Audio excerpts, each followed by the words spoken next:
Hey friends, fall officially starts tomorrow and I've got you covered with over 10 of my best fall recipes. We're talking Homestyle skillet dinners, Hearty crockpot meals, casseroles, soups, side dishes, and of course a few desserts too. Think of this as your ultimate fall recipe collection, the kind you'll come back to over and over again when you want inspiration for something warm and cozy. I'm Mel, welcome home. Let's get started. So I'm heating some oil up in my skillet. I like to melt just a little bit of butter in this oil before I put my chicken in, give it a little bit more flavor. This looks like it's about getting right for frying chicken. So I'm gonna get all of my breast in here. I'm gonna season this up with a little anti-no-nos, and this is salt with a little garlic powder and onion powder in it. You can use all those separately. Gonna hit it with a little bit of black pepper. Next, a little bit of paprika. I love the flavor and the color that paprika gives chicken. And it just wouldn't be me if I didn't put some Italian seasoning on here. I think all of these seasonings are really what makes this recipe great. While that chicken is cooking up in the skillet, I'm going to go ahead and chop up this bacon from this morning, and I'm going to dice up this little Roma tomato. We'll need this just a little bit later for this recipe. Looks like we got one side pretty well good and done. So I'm going to flip these over, and I'm going to season up this side with exactly the same seasonings, the anti-no-no, black pepper, paprika, and Italian seasoning. We do want to make sure that we cook our chicken thoroughly to 165 degrees internal temperature. And I started with an oven-safe skillet because I'm going to finish this off inside the oven. Not very long. I'm just going to be like melting some stuff on here.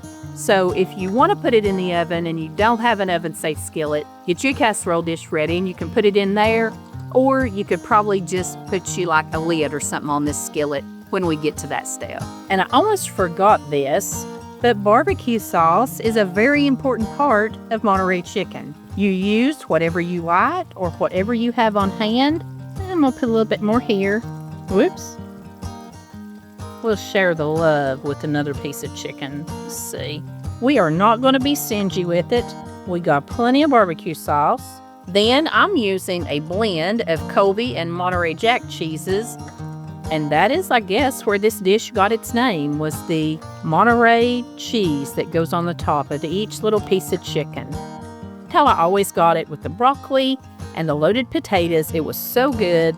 I don't know why they ever took this off their menu. It's delicious. Now, at this point, I'm going to stick this in a 400-degree oven just for 4 or 5 minutes until everything gets nice and melted. Then we're just going to plate it up and add that chopped bacon on the top, smother it with green onions and that Roma tomato. This is my absolute favorite. I love the barbecue sauce with the melted cheese and all the seasonings and the toppings. I probably like this particular flavor even better than cracked chicken. It's delicious and so quick and easy. If you've been here before, you have probably seen me make salmon patties or tuna patties.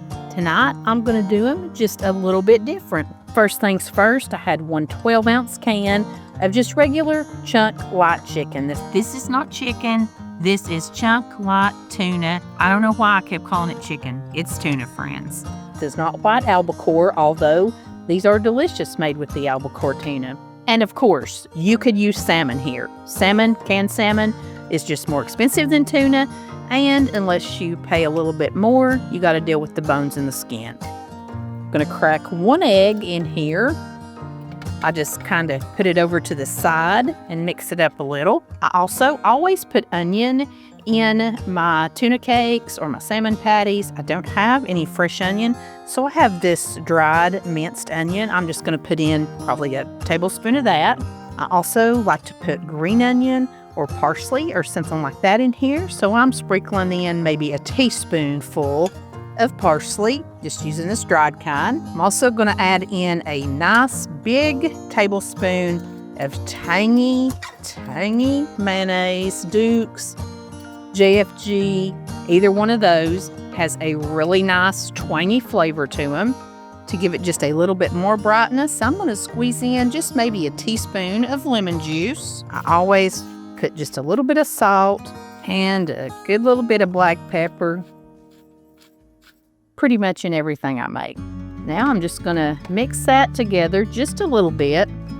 If you like something with a little kick, you could add some sriracha or any kind of hot sauce in here, but y'all know that's just not really my taste.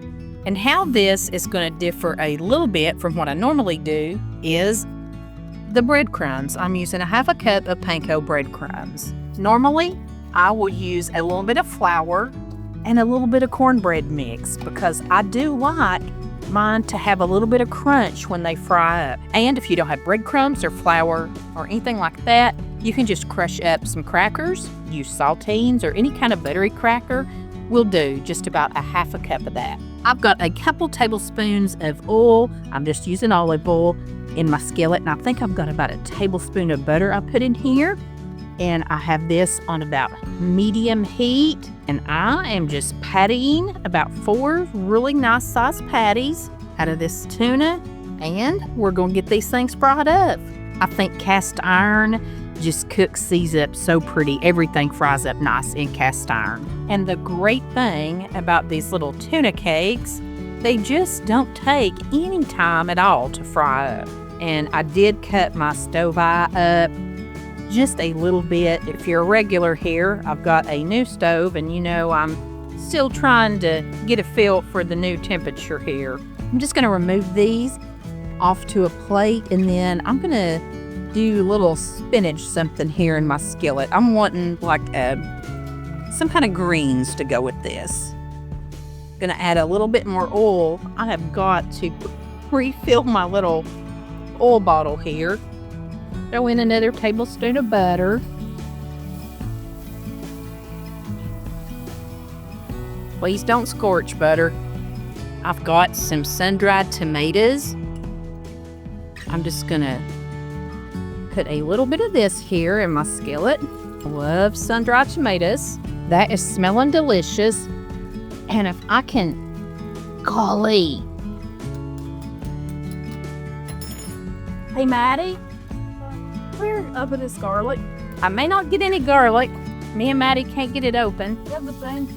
Try this, Smithy. I swear, that garlic has been the most aggravating jar of garlic. But I'm throwing some little baby spinach in here, and I'm just gonna wilt me down a little spinach, that sun-dried tomato, maybe garlic salad deal going on. As you can see, I did end up getting me some garlic. We just had to open a whole nother jar of it. And I put that in here with the sun-dried tomatoes and spinach, and I just got it all nice and wilted down. I don't know how this is gonna taste, but I just wanted a little, some kind of like a salad relishy kind of something. No surprise, I loved it. It did taste great. I had a sneaking suspicion I would really enjoy the panko in these tuna patties because I love them crunchy, like I said. And I loved the little spinach and sun-dried tomato, garlic salad kind of wilted down in there. I just liked every bit of every flavor in each bite, and I just wanted to show you that here. Had a little bit of tartar sauce that I put on the top, but this absolutely hit the spot. One of the things that I look forward to every fall is my delivery from Wild Grain. They're the first bake from frozen subscription box for sourdough breads, artisanal pastries, and fresh hand-cut pastas. And their sourdough isn't like store-bought. Wild Grain uses a slow fermentation process with simple, real ingredients that you can pronounce. Their bread is more nutritious and easier to digest. And the best part, I can bake it fresh from my freezer in 25 minutes or less. No mess, no waiting for the dough to rise, and no failed attempts at bread baking on my part. Every box is fully customizable, so you can get the products that your family loves the most, and they have special options for everybody, like 100% vegan and gluten-free boxes. And they're always adding new, limited time and seasonal items to choose from. And speaking of seasonal items, This fall, Wild Grain has outdone themselves. Fluffy maple Belgian waffles with a little sugary crunch, apple cider donuts that we bake up 2 at a time when we just want a little treat, and pumpkin cinnamon biscuits that are just beyond words. I can't wait to try the butternut squash ravioli, and the sourdough harvest loaf is going to be perfect for Thanksgiving. That's a big old bite. That's a big bite, but it's big on flavor. And what I love most about Wild Grain is they partner with small bakeries all across the country, and they'll donate 2 meals to a nonprofit of your choice with every order. So you're not just feeding your family, you're giving back too.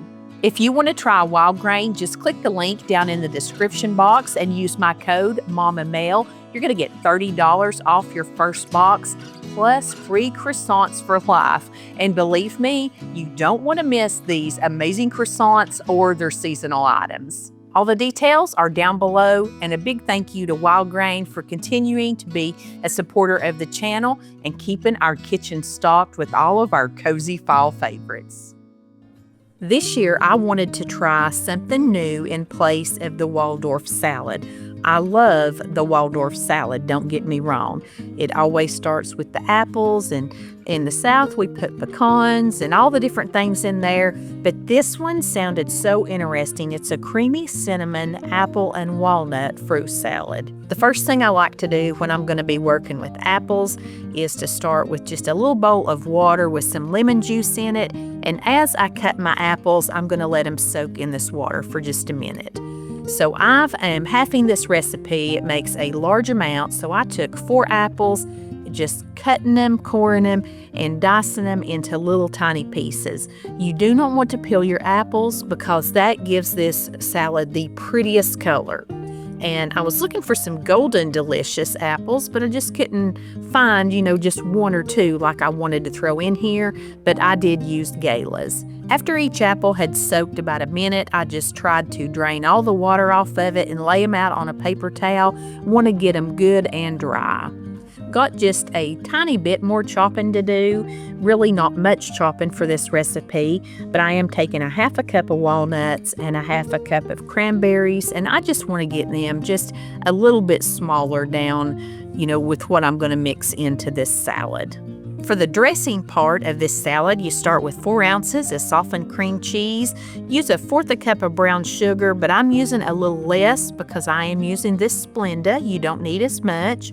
Going to put in 1 teaspoon of cinnamon, and I'm just sprinkling in a tad bit of pumpkin pie spice. I don't keep cloves and nutmeg and all those spices separately.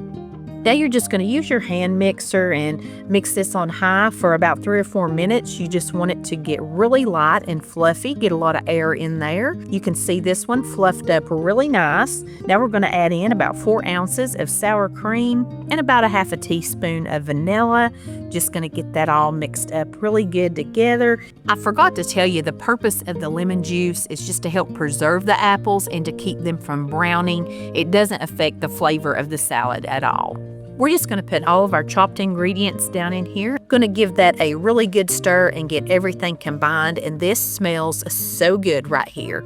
It is an amazing change from the regular Waldorf salad. It has these warm vanilla cinnamon flavor. You want to refrigerate it and let all those flavors come together. I did sprinkle some extra cranberries and walnuts on the top of mine. I can't believe that I have looked at this recipe for 2 or 3 years now and just never made it. Definitely has all the Thanksgiving vibes. My little redneck heart wanted marshmallows in this. I really had to fight myself to not put many marshmallows in it. And I want you to know, as soon as I took this to my mama's and opened it on Sunday, she said, "I've got some marshmallows in here if you want to put them in it." That was all it took for me. It was wonderful with the mini marshmallows added. This is another one that I've been meaning to make year after year and just never got around to it. This one is so good. It's perfect little appetizer to be snacking on while everybody's waiting for the big meal. This one starts out with just 1 8-ounce block of cream cheese, softened, and I'm going to take a half a cup of dried cranberries and a half a cup of dried apricots, and I'm just chopping those up in smaller pieces as well. And I will have links down below in the description box for all of these recipes that I'm sharing with you today.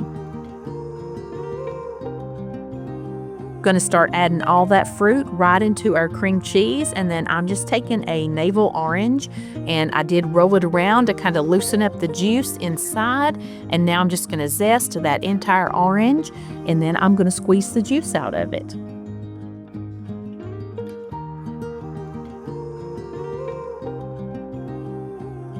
Going to take about 2 tablespoons of that fresh orange juice we squeezed out, put that into our mixture, and about a teaspoon of orange zest. You could also put a little ginger in this if you had it. Just going to mix this up really good. Like I said, this is a great dip, like an appetizer. This very much is like a cheese ball, but it is a sweet one instead of a savory. You really get the taste of that orange first and foremost, putting the zest in there. But this was so good. I loved the texture of it. You got all the chunks of the fruit in it and that flavor of the cream cheese and the orange. Honestly, me and my sister-in-law, we were munching on this all day Sunday. This is also a really great thing to use after the holidays with your leftover turkey. You could make a wrap out of this, and that's exactly what I did with mine. I just had some deli turkey meat, and I made a wrap using this spread on the inside of it with some leftover dressing. Yummy. Now I want to share with you a recipe for broccoli cornbread. This is so versatile. I don't know if this is a bread or a side or maybe even just an addition to the dressing stuffing area of your table, but I do know this: everyone loves broccoli cornbread. And this recipe starts with 8 ounces of cottage cheese. I know that that sounds like a strange ingredient, but believe me, it works in this recipe. We're also going to use 1 cup of shredded cheddar cheese. Going to throw you in a small diced onion. And season it up with just some salt and pepper. Also going to pour in 3/4 of a stick of butter that you've melted in the microwave. And we're going to crack 3 eggs into this. This recipe was actually given to me by my oldest daughter's boyfriend, Ryan.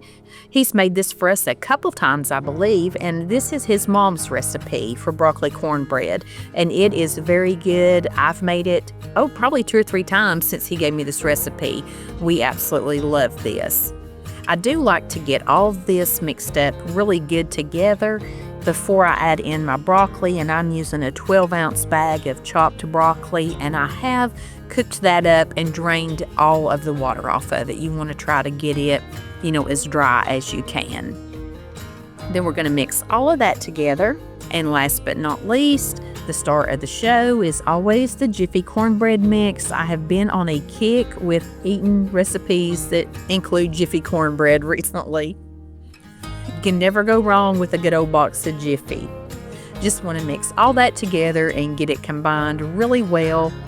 I am using a 9x9 baking dish. You want to be sure that you have greased it really well and spread your casserole in there. I am baking this at 375 degrees. Could take anywhere from 35 to 45 minutes. Mine did take the entire 45 minutes, maybe a little bit longer, because my dish was really thick. If you have this in a larger dish, you don't need to cook it as long, but you know it's done when you can stick a knife in it and it comes out clean. But this is like a 2-for-1 dish. I love these kind of things. You're getting a bread and you're getting a side all in one dish. And even people who say they don't like broccoli, I find that they like broccoli cornbread and broccoli casserole. Tonight, I'm making something I've never, ever made before. I'm making a shepherd's pie. I'm starting out by browning up some very lean ground beef, and an onion. I know that originally shepherd's pie uses lamb. We just don't eat that. I'm using ground beef. I'm also using my 12-inch cast iron skillet because I'm hoping this can be a one-pot dish. I don't want to have to transfer it to a casserole dish. I think that will work fine here too. While my meat's cooking up, I'm going to give you a little bit of story time. I have only eaten shepherd's pie one time in my whole entire life. It was one of those foods I had convinced myself I didn't like it. Even never having tried it, I just knew I wouldn't like it, all that mixed together. Well, it's probably been about a year ago. My very soon-to-be son-in-law had us over for dinner, and he made shepherd's pie, and I thought to myself, well, crap, I'm going to have to eat this, even though I don't like it because I'm going to hurt his feelings. But let me tell you, it was delicious. I couldn't believe I'd had my whole adult life missing out on this dish. I've been thinking about it ever since. Well, I saw Jen on Cook, Clean, and Repeat make a shepherd's pie, and that settled it. I had to make it. The recipe that I'm going to have pinned for you below, I found it back after Ryan first made the shepherd's pie for us. And I'm taking bits of that and bits of what I saw Jen do because y'all know she's a great cook. I'll leave her video making her pie down below for you. And I'm just combining them all up and we're going to see what we get. Now that I can see this is not going to have a whole lot of oil, I'm going to put just a little bit of salt. Not going to use a whole lot because I'm going to use something else in here that's pretty salty. Going to give it a little bit of pepper or a lot bit of pepper. Y'all know I like pepper. Going to use a little bit of this smoked paprika. We've really been enjoying this little spice. I'm also at this point going to put in a little bit of garlic. And the recipe that I have linked calls for a can of tomato soup, but I'm actually going to use a couple tablespoons of tomato paste. If you've not seen this trick, this is how I freeze tomato paste after I've opened it, and then you can just break off whatever you need. The tomato paste just has a whole lot richer flavor than using tomato soup, and I have made some casseroles as skillet dishes with tomato soup, and they never have as much richness as I want. So you can use it if you like it, but I just prefer tomato paste. The recipe also calls for an entire 12-ounce bag of mixed veggies. I have this bag that I probably used a cup out of, and you know, this is probably plenty for us. It's got a little icy because it's been open in the freezer for a week or so, but it will be fine. Just going to stir that in. And feel free to use whatever you want. Jen used peas and carrots in hers. And honestly, I looked for some peas and carrots just frozen because that really seemed more appetizing to me too. Now we're going to go with what we got. What's really going to bring the flavor to this one is this McCormick beef stew seasoning pack. And I'm going to sprinkle this whole packet down in here. And the recipe I'm using said to use about a half a cup, I believe it was, of water, but I'm actually going to use some beef broth. And I'm going to start with this half a cup, and I may go ahead and pour the rest of it in too. You don't want this to be soupy, it's got to be like thickened up. Oh, it's smelling good. I think I am going to give it just another little splash of some beef broth. I'm going to let this simmer here for about 5 minutes, and then I'm going to give it a taste, and we will move on to the next step. I'm making up this bag of instant mashed potatoes. This one serves 8. You could also feel free to whip up your own fresh ones. That'd be delicious. I'm just making these according to the package instructions. Tasted this little dish. It smells wonderful. So now I'm just going to leave it in my cast iron skillet. If you don't have an oven-safe skillet, you can put it over into a greased 9x13 casserole dish. Then we'll just do the very same thing after that point. Put our mashed potatoes all across the top of your meat mixture. It looks like I'm using the whole 8-serving package of mashed potatoes, and that's a-okay. Like I actually might have could have used another serving or two. Make it a little bit thicker. You know what I'm thinking? This is one of my rustic meals. I always say my food doesn't look pretty and perfect, but it looks rustic and delicious. And I don't know if cheddar cheese goes on top of the authentic shepherd's pie, but we're definitely cheesing this one up. And let's go ahead and sprinkle a little parsley on here just for a little color. Now we're going to put this in a 400-degree oven. Recipe says for 30 minutes, but I'm going to check mine at 20 since my skillet is already hot. You just need to get everything warmed and the cheese on your mashed potatoes melted and a little bit brown. The cast iron worked perfectly. I pulled mine out actually after 15 minutes. This is amazing. I can't wait to make this again. This is a total comfort meal. One skillet, so quick, so easy, so hearty and delicious. All your veggies, meat in one, so good. This just screams fall. I can just see me and Ed Sheeran sitting under Big Ben, him singing, thinking out loud to me. I'm just tasting. I believe he'd like this. I really do. Okay, classic taco soup. I have my Crockpot Breeze. I'm using two 14.5-ounce cans of petite diced peeled tomatoes. Say that quick a few times. None of these cans are being drained. You want the extra juice. Using a regular size can of just whole kernel sweet corn. An entire can of black beans. Again, I did not rinse or drain. You want all of the thick, rich goodness. Putting in a regular size can of pinto beans. We love Lux pinto beans seasoned with pork in the South. If you don't have time to make pinto beans, you get you a couple cans of these, put a good amount of water on them, and cook them down hard, and they taste almost as good as the real deal.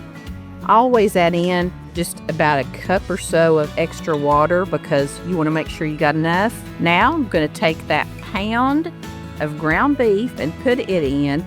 I drained most of the grease off of it. It's okay if you leave a tablespoon or so. That's just going to give it some extra flavor. Now I'm going to hit this with a little black pepper.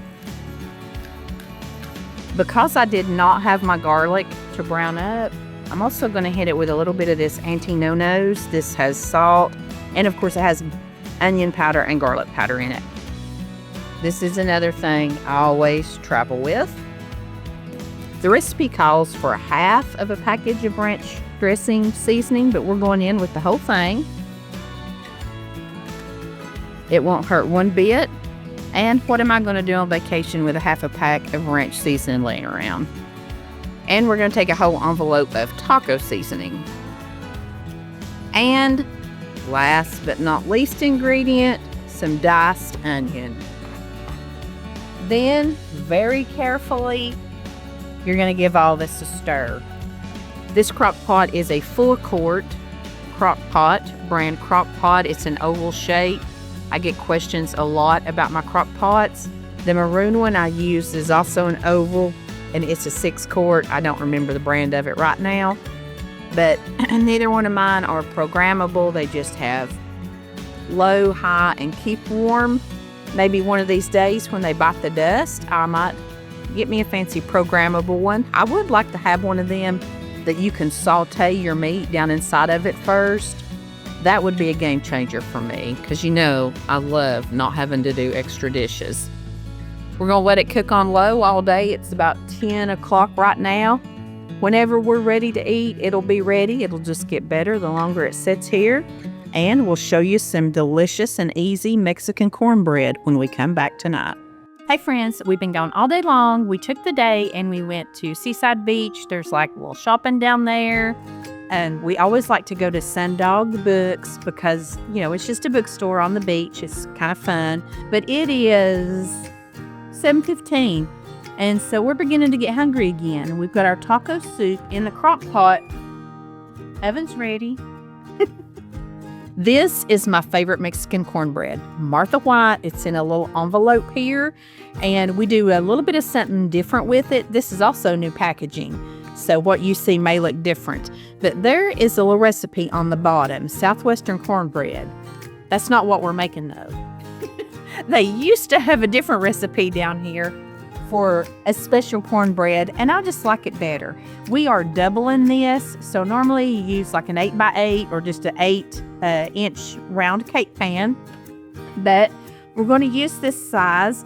I don't have my little measuring tape down here with me. I don't know what size this is, but we're going to use it. And I've got 2 packages of the Mexican cornbread in there. We're going to use 2/3 cup of milk. We're going to put 2 eggs in it. And then I just have a regular size can of sweet cream style corn. You put about a cup for each package. So I'm just gonna use the whole can. That's what I'm gonna do. We've really used a lot of cheese this week. So I'm just gonna throw in maybe a cup and a half of shredded cheddar cheese. Here is what this mixture looks like, if I can get it up here. And show you without spilling it. It has all the seasonings in it. Of course, if you wanted extra jalapenos or any of that stuff, peppers cut up in it, you can do that. But, you know, my kids have always been funny about textures. And when I started making this, they just liked it like this. And honestly, this is just how we like it without any of that stuff. So put this in our pan, throw it in the oven. We'll see you in a minute. Look how yummy and colorful, cozy, delicious this soup is. It doesn't matter if it's winter or summer. And this cornbread, just try this package, put you the corn and cheese in it. You're going to love it, trust me. This would also be in a video I have coming up of my favorite crockpot soups and stews. But once again, that's coming next week. So this is another video you just need to put in your favorites file because this is also an all-time favorite soup. Tonight, we are going to make a baked Tuscan chicken casserole. This is Maddie's favorite. She's been asking for this for a while, and we just have not had it. I know this looks like a lot of ingredients, especially for me, but honestly, these are all things that I have on hand all the time, and you probably do too. The only thing you may not have is the sun-dried tomatoes, and that's something that I just keep on hand now because we have really got to liking that. The first thing we're going to do is make our seasoning mixture because we're going to put half of this on our chicken and half of it in our mixture. We're going to do a 1/4 teaspoon of pepper, a 1/4 teaspoon of salt, a 1/4 teaspoon of chili powder, a 1/2 teaspoon of onion powder, and an entire teaspoon of Italian seasoning. Now we're going to mix up our cream cheese spread that will go over this chicken. And I had sour cream out here. Well, it doesn't go in here, so there's no sour cream in it. But it does have 3 ounces of cream cheese, calls for 6 ounces of frozen spinach that you have like thawed out. Squeeze the water out of it really good. And spinach is always so hard to guess how much is enough, but we're going to say that's about right. I'm going to throw in a little bit of garlic. This really calls for a lot of garlic. I'm probably not using as much as it calls for. And a 1/3 cup of heavy cream.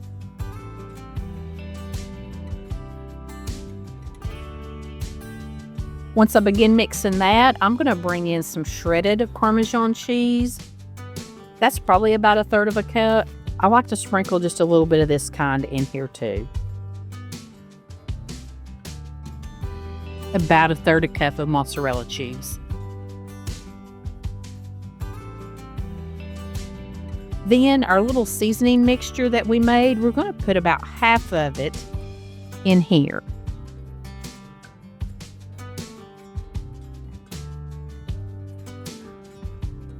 I've got my 4 chicken breasts here in a greased 9x13 casserole dish. I am going to hit them with just some salt and pepper. Then we're going to take the seasoning that we have left and season up this chicken really good with them. This is a really flavorful dish. It has the layers of flavor, which make it delicious. Now we've got our cream cheese mixture, and we're just gonna liberally spread some of this across every piece of chicken. The thing I like about this too is that it cooks up really quickly because this chicken, we've split it in half so it's nice and thin. That's all I have left, but I always just go ahead and put it on here. This recipe also calls for 8 ounces of sun-dried tomatoes, and this jar is 8.5 ounces, but I never use the full 8.5 ounces. You can not even see this chicken. It's covered with all this mixture. And these are very strong, they're not spicy, but they just have a strong flavor. So I use them fairly sparingly. Sometimes I'll chop them up even smaller, but these look like they're cut up pretty good, and they're really oily. We do like this flavor, we just don't want 8 ounces of it. We probably used maybe 1/3 of that jar or 1/4. Then it does say to just drizzle a little bit of this oil out of here over the top, and I do that. It's really strong. Hit it with a little bit more mozzarella cheese, just a smidgen. We're going to bake this at 400 degrees covered with aluminum foil for about 20 minutes. Then we'll pull that off and bake it another 15 uncovered. Stop the presses. I forgot something. I have some pork rinds, just plain pork rinds. They're not seasoned. And I'm going to crush those up here. This recipe is keto friendly. It's also gluten-free and it's low carb. And I'm not following keto or anything like that, but I'm just trying to be more mindful of little things. One of the suggestions was to put a crunchy topping on this, and I've never done that when I made this before. But the pork rinds should be keto friendly. I'm just going to sprinkle some of my mindful pork rinds over the top of this recipe. Some of them are a little crunched more than others, but I'm just going to do a little bit because we've never tried this before. I don't want them to end up burnt. And yes, this may give us a little extra pop there that we love. Now, I'm going to cover that up, put it back in the oven, and we're going to move on to making some instant mashed potatoes. I boil 1.5 cups of water with just a couple tablespoons of butter. Then the other 1/2 cup of liquid is heavy cream. And then you just mix your potatoes in here. I had not planned on making mashed potatoes this night. I was going to do some corn, but my youngest daughter said, "Mom, I'd really like to have some of those loaded mashed potatoes." I said, "Baby girl, I can make that happen real quick like." So this is a super easy way just to level up instant potatoes. Makes them really creamy and flavorful and makes them taste a whole lot more like homemade. I always throw a little extra salt and pepper on mine, and if I was not going to load them, I may put another pat or two of butter on it, but I just topped these with some shredded cheddar cheese and some real bacon pieces, and then I just put those in the oven alongside this chicken for a few minutes. Speaking of this chicken, look how beautiful it is. It's funny how you don't have something for a while and you just forget how much you love it. I always let mine sit here and let this sauce thicken up just a little bit. There come our loaded mashed potatoes, and I just throw a little bit of green onion on the top of them. This baked Tuscan chicken, not only is it delicious, but it's like low carb and keto friendly, and it's also gluten free. You can actually use leftover chicken or rotisserie chicken and make this more like a casserole like we're familiar with. And you could kick it up with some spices like cayenne and stuff like that. But we love it just like this. It had been way too long since we had Tuscan chicken. And even though my bread looked funny, it still tasted really good with this cheeseburger soup, and it has a little surprise topping to it, just like our Tuscan chicken did. The first thing that I'm doing to make this soup is to get all my dicing out of the way, and I diced up about 4 russet potatoes, just regular size, really small, half of a sweet Vidalia onion, and about 5 or 6 slices of bacon. Just cook your bacon off in your pot, then remove it, and I did leave the bacon grease in there while I browned up a pound of hamburger meat. Then I did drain my hamburger meat off as well. Back into my big pot, I've put in about a half a stick of butter, and I'm going to saute up those onions for about 4 or 5 minutes. Then I'm going to add a little bit of garlic. Now, if I had had some celery, that would have went in here, but I didn't have any celery or carrots. Now I'm adding in some flour, about 6 tablespoons of it. And I'm going to cook this for 2 or 3 minutes here and just make sure that raw flour taste is out. Then I'm going to whisk in 4 cups of chicken broth, and that is one of the big 32-ounce containers. Want to whisk the entire time that I'm pouring this in. Pour in a cup of heavy cream, about a teaspoon or so of Worcestershire sauce. I'm just going to stir all that together and get that combined. Then, real careful like, I'm going to add in my diced potatoes.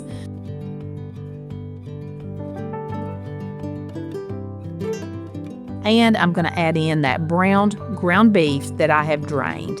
Again, just combine everything really good, and I always hit it with just a little bit of seasonings here. I'm using some black pepper and my anti-no-nos, which is salt and garlic and onion powder. I'm going to mix all this up really good and bring it up to a boil. Then I'm just going to turn it down to simmer and kind of set my lid off to the side a little bit on there. Cook it about 10 or 15 minutes till my potatoes are good and tender. Then I'm just going to remove it from the heat, and I'm going to stir in about 2 cups of some sharp cheddar cheese here and get it all mixed in. That melts down beautifully, and I'm going to put in almost all of my bacon. I'm just going to save a little bit of that out to garnish the top of my soup bowls with. This is so velvety and so creamy. This tastes so very good. The recipe said, cut you up some pickles and put on the top of your soup. They said, whatever you do not skip this step for your cheeseburger. And this was really, really good. I highly recommend when you make this soup, don't skip the pickles. That just was like the icing on the cake. This soup hit the spot. It was very rich and hearty. Today, we're making a Crockpot Tamale Pie. Look at these ingredients. If you're a Tex-Mex lover like me, you're going to love this. And honestly, who doesn't have a ground beef and probably all this stuff right here in your cabinet and fridge already? I always like to spray my crock pot first. Then I'm going to put in a pound of ground beef, and I drained most of the grease off this, and then I added in a little salt and pepper, a teaspoon of cumin, and about a half a teaspoon of chili powder. Next, it's totally dump and go. Got that can of black beans that we've rinsed and drained, 1 can of whole kernel sweet corn, I've drained it. Putting in 1 can of Rotel, the diced tomatoes with green chilies. This one we're not draining. It's just got a little bit in it, and we're going to leave that juice. Then I've got a little can here of red enchilada sauce. These are like 10-ounce cans. Just, the regular old can. And I've diced up these green onions. This was about 3 of them. The recipe calls for 2, but I really like green onions. Now I'm just going to give this a pretty good little mix here. And Papa, he really likes green onions too. He just likes to eat them raw. So I hope he'll like this. This might not be exactly his kind of meal, but he's got plenty of them chicken and dumplings left over from yesterday. Guys, I'm so proud of them things. I'm so proud. But I got to thinking, I don't remember my Mama Macaulay ever having like vegetables in hers, like the peas and carrots. I enjoyed that, but I don't know. I don't remember. Tell me in the comments, how do you remember your mama or granny or whoever made you chicken and dumplings? How do you remember if they made them with veggies, or is that something that we just added here in the last little bit? Friends, that is all there is to this one for right now. This is a real easy one to put on before you go to work because it can cook on low for about 6 to 8 hours. Then when you get home, we'll do, the adding of the bread and the cheese and all that. But if you're one of them people who keeps ground beef already browned up in the freezer, this one's just really quick to throw together in the mornings that way too.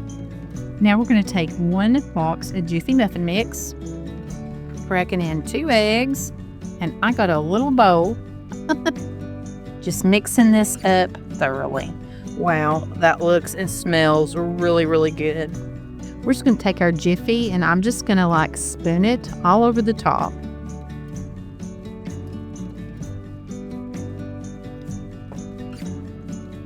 And I'm using my 6-quart oval crock pot. And I'm just going to spread it out here to the best of my abilities. It's all right if it's not perfect. It'll kind of puff up. I'm going to put the lid back on it and we're going to let it cook for 1 more hour just like this. It's been about an hour. We need to check that. Make sure it's done. I believe it is. I don't have a toothpick handy to check it. But I'm going to take this Fiesta blend cheese and I'm just going to take, about half of this bag.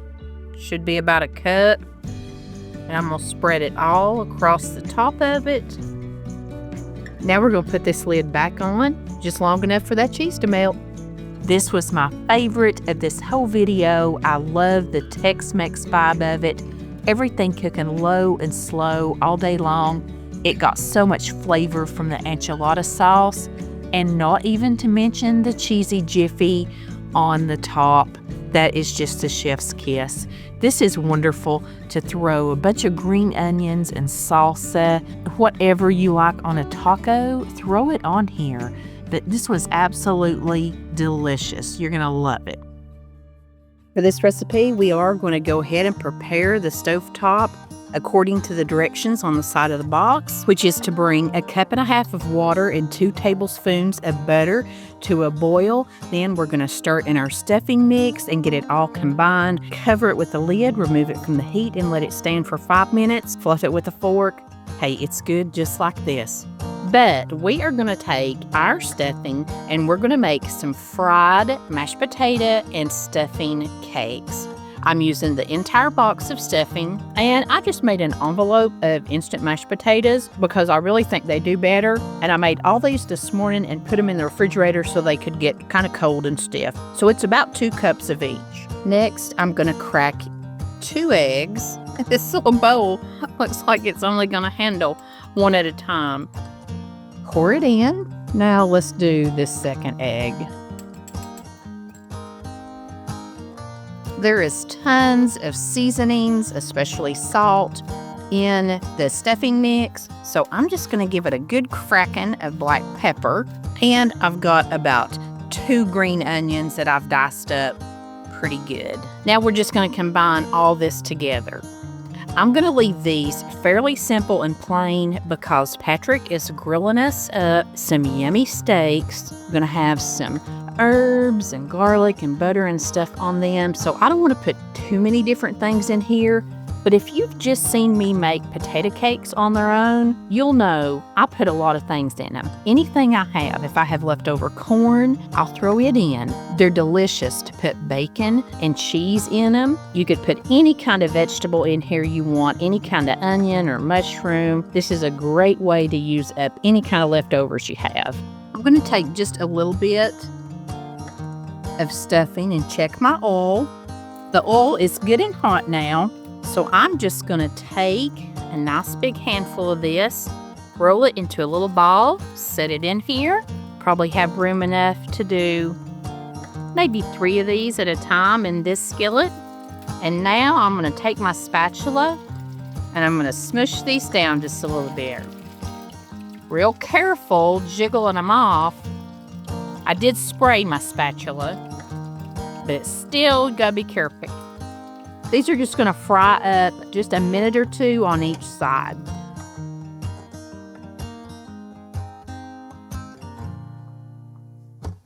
And if you remember this, at Thanksgiving, it's a perfect way to use up your leftover dressing or stuffing and mashed potatoes. First things first, I didn't do the greatest job of talking to you about frying these. I just got real excited about frying them. But I did use a vegetable oil And that was a 10-inch cast iron skillet. I love to fry stuff in cast iron. And I'm not sure how much oil that is, but I do put enough that it coats the entire bottom of the skillet and then just pulls up a little bit. And these are so delicious. They're so versatile. You can even put in a little bit of chicken or turkey or even some ground beef or sausage and mix that in here and have meat and potatoes all in one. I think I'm going to take this recipe and try some crab in it. I think that'd be delicious. These were just another variation of one of my most favorite things in the world, and that is a tater cake. It's a great side.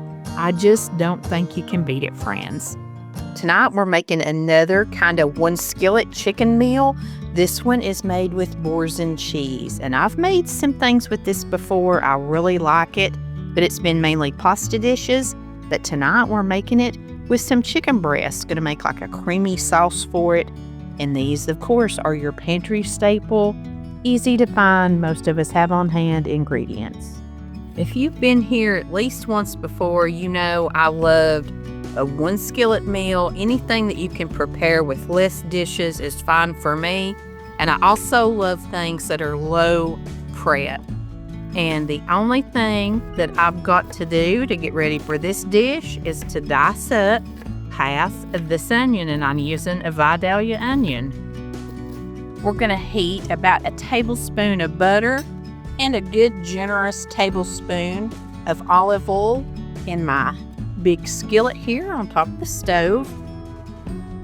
I'm using 4 thin sliced chicken breasts, putting them in this hot oil and butter. If you've got the big thick ones, just go ahead and butterfly them.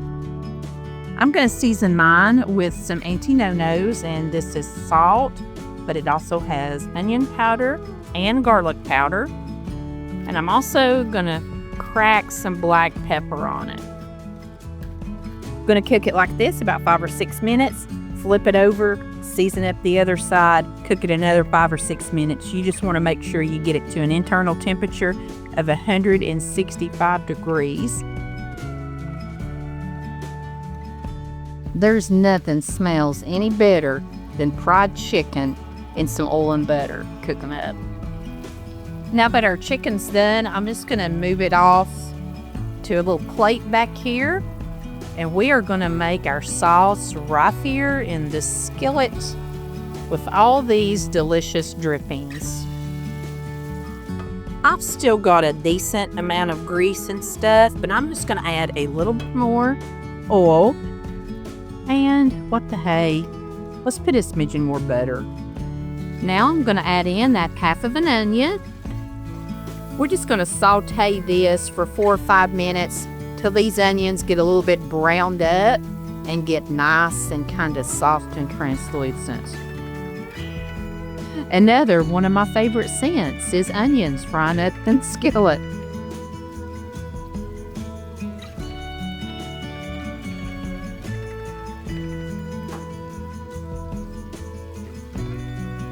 Guys, I don't know what is happening to me.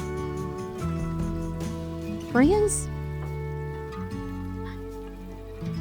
I don't know what is happening to me recently. I don't know if I'm just super strong when I'm tightening stuff, but I ain't been able to open a jar for nothing recently. It is a struggle.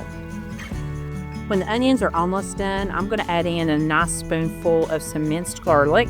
Don't want to add that as soon as I put my onions in because I definitely don't want my garlic to get scorchy tasting. Couple of minutes and it's perfect. Now we're going to add in about 3/4 cup of chicken broth.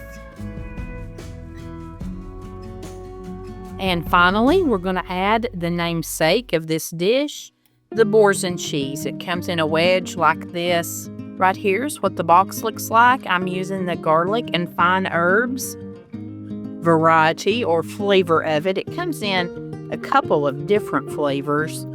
I bought this at Kroger and Food Line.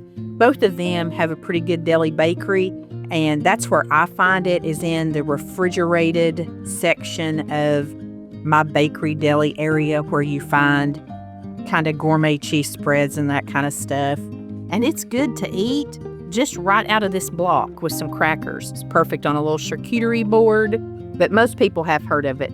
It's very popular right now.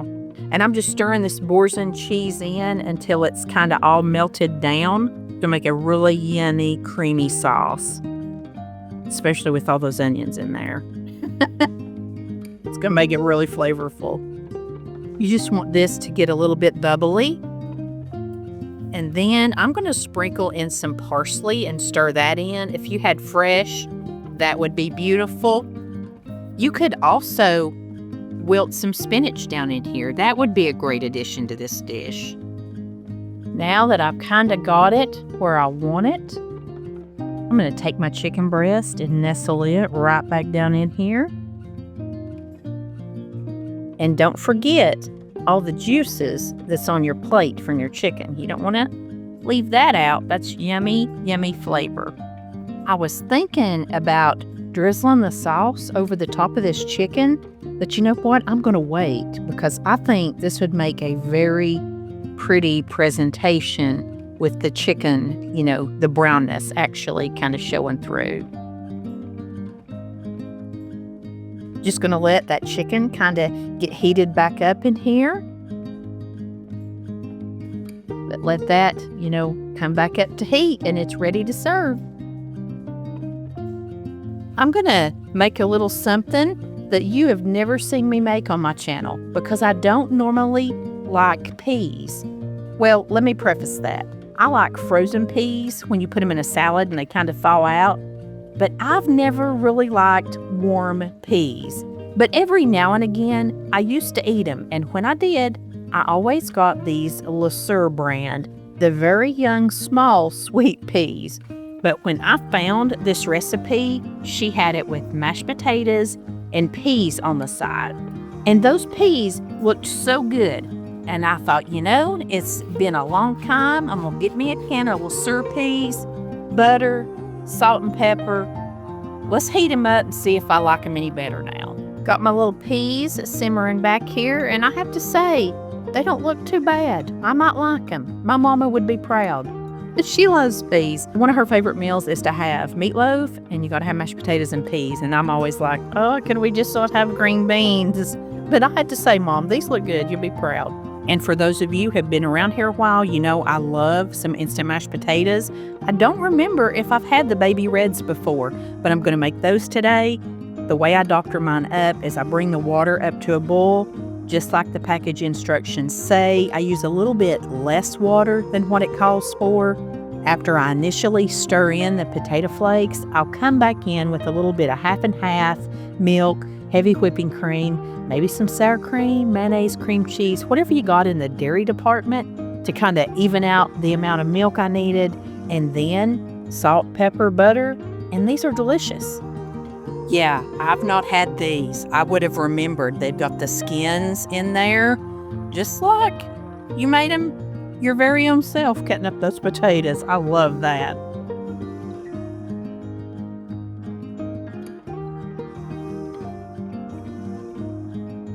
We're doing delayed gratification today. Let's try these peas. That's pretty good. I've not had peas in a long time, but those Lasagna peas, they're the best.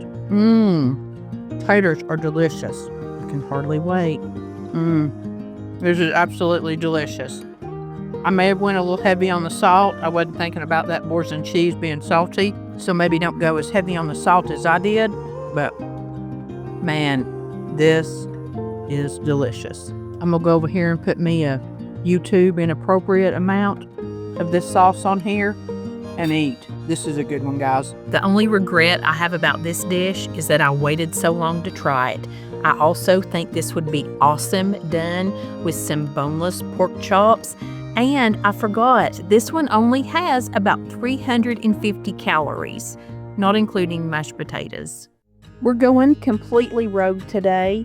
Did not plan on making this at all, but last night I made the cheeseburger soup. Let me show you a picture of it. Absolutely delicious. So then when I got on Pinterest this morning, it showed me a chicken bacon ranch soup. And I know it's going to be delicious. And I had all of this here. I'll tell you what we're putting in as we go. This ain't a really pretty intro picture, but here you go. Chicken bacon ranch soup. It's gonna be good. First thing I'm gonna do is get my chopping done. And I like my onions cut up really little in soups. I've got 6 slices of bacon here. I like to chop mine up in little bitty tiny pieces and fry it up in my pot. We're just going to remove our bacon once we get it nice and crispy. And now we're going to saute our onions up for about 3 or 4 minutes in this bacon grease. Shouldn't take long for these to get cooked up here and softened. And if you watched last week's video with the cheeseburger soup, it's a lot of the same steps, you know. Soup is soup. But it's good. These are looking good and soft now, so I'm just going to put in a little bit of garlic. I'm also going to put in 2 tablespoons of flour. Making a little roux here, and you do need to make sure your flour gets, you know, cooked a couple minutes. You want to cook that raw flour taste out of it. That is looking perfect. So I am going to take 4 cups of chicken broth. That's one of these big 32-ounce containers. And I'm just going to whisk this in. I'm also going to be putting in a tablespoon of like ranch dry seasoning. This one right here, I got at Aldi and I'm really enjoying it. It's used it in a couple recipes and it's really good. I'm going to cut my heat up just a little bit. Once this comes up to a boil, she says to take about 1.5 cups of rotini pasta. But I have this baggie here of bow tie pasta. This is probably about 1.5 cups. Today, you're just getting raw, real, everyday cooking. Didn't plan to make this, but you know, I've missed just bringing yins in here and showing yins the things that I decide to throw in at the last minute. Because you know, we eat dinner more than a couple times a week. And I have cut back to showing on some of my videos just a meal or two.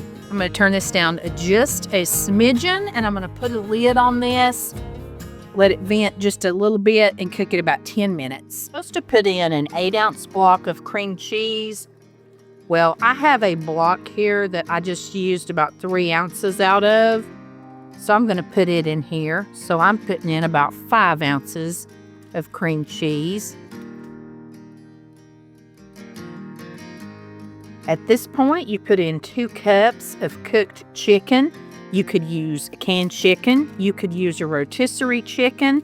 You could use chicken that you've just cooked up. I actually had some chicken in the freezer, and it's not hardly all the way thawed out yet, but that is okay. I cook chicken in the crock pot just about every week or every other week. Whatever I don't use out of it, I'll just bag it up and put it in the freezer for such a time as this. And like this little soup here, because I do have my freezer pretty well stocked and my pantry decently stocked, you know, I can do things on the fly like that. And this is going to be a nice thick soup, which I like. And I almost forgot, you want to add most of your bacon in here. You just want to save a little bit to put on the top.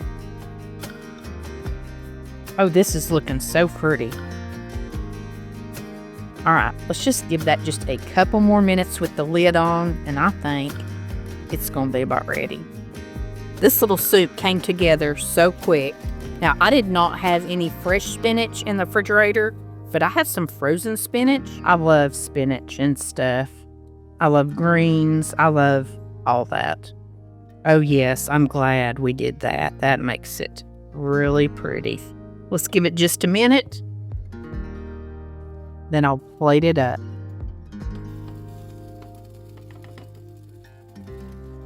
YouTuber. I ain't even gonna clean it up. If I was feeling real bougie today, I'd clean that up and redo this. But here, we'll just hide it. And here comes your aesthetic soup ladling.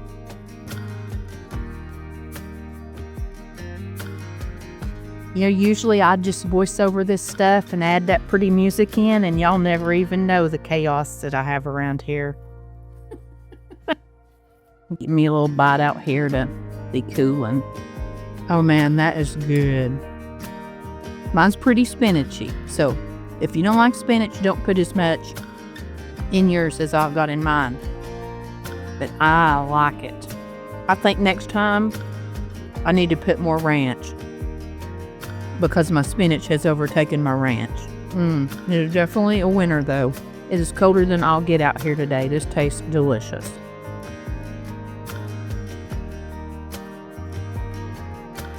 For a man that says he doesn't like soup, Patrick is sure enjoying this. He said he liked this even better than the cheeseburger soup that we had. The longer it sat, the better it got. And it even thickened up like just a regular pasta dish, which I absolutely loved that about it. This one is one that we are keeping close at hand. I've tried lots of things to make onions not burn my eyes, and actually this is a really good tearless onion. If you can ever find those in your store, whoops, y'all didn't see that. They're really good. But if you have an onion that is really strong, just rinse it under some water and dry it with a paper towel, and I swear that thing will not burn your eyes.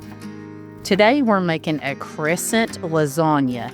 I've already got a pound of ground beef frying up over there on the stove, and you can see all of the yummy things that is going into it. It's super easy and quick, and I'm just using up a bunch of cheeses out of my refrigerator too. This also takes 2 rolls of Crescents. I don't have those out yet. Got this smelling good in here.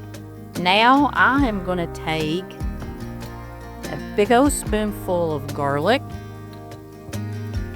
throw that in there. Oh, that smells good. If you can just bottle this, well, I guess you can bottle it. I got a bottle of garlic, but it smells so good with the onions and the ground beef.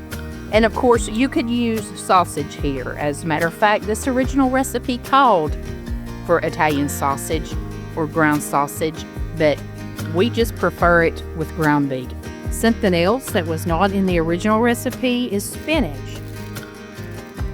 But I'm going to wilt some down in here. It never hurt anybody to get a little extra spinach. I'm throwing some more garlic in too, just a little bit. If your family likes mushrooms, you could definitely throw mushrooms in here. I mean, it's yours. Put whatever you want in it. Now we'll go ahead and take this 8-ounce can of just regular tomato sauce. That is all that's going in here, not a big jar of like spaghetti sauce like we usually use with a lasagna. And I'm going to put in a good-sized tablespoon of Italian seasoning.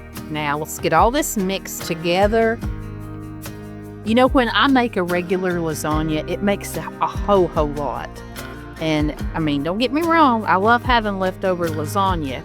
But to me, this is like much more doable size of a lasagna. It's not going to taste exactly like lasagna either because, you know, noodles and crescents are different. But to me, this is something that's like more doable for like a family of 4 or even a family of 2. And while this is sitting over here simmering up for about 10 minutes, we are going to mix up our cheese layer. This is super easy. It calls for 1.5 cups of cottage cheese, but that is about what I had left out of this container of ricotta. I just had a little bit out of this, so I'm going to finish this up today. I'm going to put in about 2 teaspoons, and I'm eyeballing. I'm using dried parsley. Of course, if you had fresh, that's best. And always that 1 egg. We're going to mix this all up and just set it aside. I actually prefer cottage cheese in my lasagna. Maybe that's an unpopular opinion, but I do. I've got a 9x13 casserole dish here. I did spray it. As you can see, I don't have crescent dough sheets, which is fine. The triangles work just as well. We're going to pinch them together. And that is my first can of buttery, flaky crescents. Flaky. I like flaky all again. I'm going to trust the recipe, and I'm not going to pre-bake the bottom of this crescent roll. I'm just going to go with it this time. But now we're putting a layer of mozzarella cheese. The recipe that I read for this used slices of cheese, and it said to use 6 slices on this layer. So that is probably a cup, somewhere in that range. Now we're going to take half of our meat mixture and we're just going to spread this out as evenly as we can. Now it says to sprinkle about a 1/4 cup of Parmesan cheese on this layer.